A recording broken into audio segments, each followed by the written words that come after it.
Ini aplikasi nilainya 550 miliar. Badan Gizi Nasional BGN kini resmi meluncurkan aplikasi Review MBG sebagai sistem pengawasan digital terhadap kualitas makanan yang dibagikan ke sekolah-sekolah.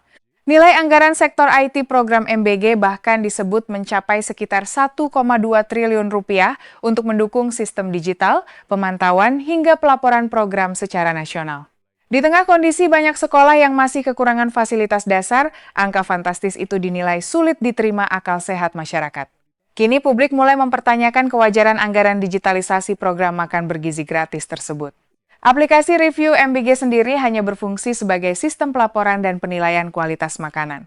Guru dan pengawas sekolah diminta mengisi laporan soal rasa, aroma, kebersihan, hingga kelayakan menu makanan yang diterima siswa setiap hari. Namun pertanyaannya, benarkah sebuah aplikasi penilaian makanan membutuhkan anggaran hingga triliunan rupiah? Banyak pihak mulai membandingkan biaya tersebut dengan pembangunan sekolah, perbaikan ruang kelas rusak, hingga pengadaan fasilitas pendidikan di daerah terpencil yang justru masih terbengkalai.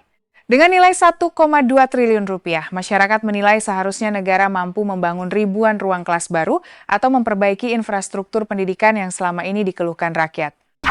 Alhamdulillah pagi ini kita meluncurkan sebuah aplikasi namanya Review MBG. Aplikasi ini bertujuan adalah untuk meningkatkan awareness perhatian yang sungguh-sungguh pada seluruh KSPPG, pengawas gizi dan mitra, dan bekerja sama dengan para PIC penerima manfaat. PIC itu siapa? PIC itu adalah guru-guru yang ditunjuk pada sekolah-sekolah atau juga kaposyandu atau guru-guru yang ustadz-ustadz yang ditunjuk di pondok pesantren. Nah, PIC ini dibekali dengan aplikasi yang disebut dengan Review MBG, di mana mereka nanti langsung dapat memberikan penilaian. Ketika MBG datang, mereka langsung menilai apakah kedatangan MBG ini tepat waktu atau tidak.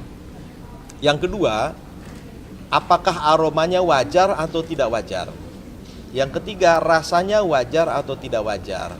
Yang keempat, menunya variatif atau tidak, artinya dibandingkan dengan hari-hari sebelumnya. Nah, dengan adanya penilaian ini, kami akan menekankan kepada seluruh pengawas gizi dan mitra untuk lebih bersungguh-sungguh di dalam memproduksi MBG. Karena diharapkan setelah mereka mengetahui bahwa mereka dinilai dengan 4 parameter ini, maka awareness ini akan tertanam kepada para pelaksana di SPPG. Dengan demikian, insya Allah mudah-mudahan kejadian-kejadian menonjol terkait dengan konsumsi MBG tidak terulang kembali. Demikian. Di media sosial, kritik terus bermunculan. Sebagian publik mempertanyakan transparansi proyek digital MBG, mulai dari rincian pengadaan server, pengembangan sistem, vendor teknologi, hingga mekanisme pengawasan anggarannya. Sebab bagi masyarakat awam, aplikasi penilaian menu makanan terlihat seperti sistem sederhana yang tidak masuk akal jika harus menghabiskan dana sebesar itu. Kini sorotan bukan lagi hanya soal program makan gratisnya, tetapi juga tentang bagaimana anggaran negara digunakan. Di tengah kondisi ekonomi yang masih berat dan kebutuhan rakyat yang begitu banyak, masyarakat menuntut penjelasan yang terbuka, rinci, dan dapat dipertanggungjawabkan.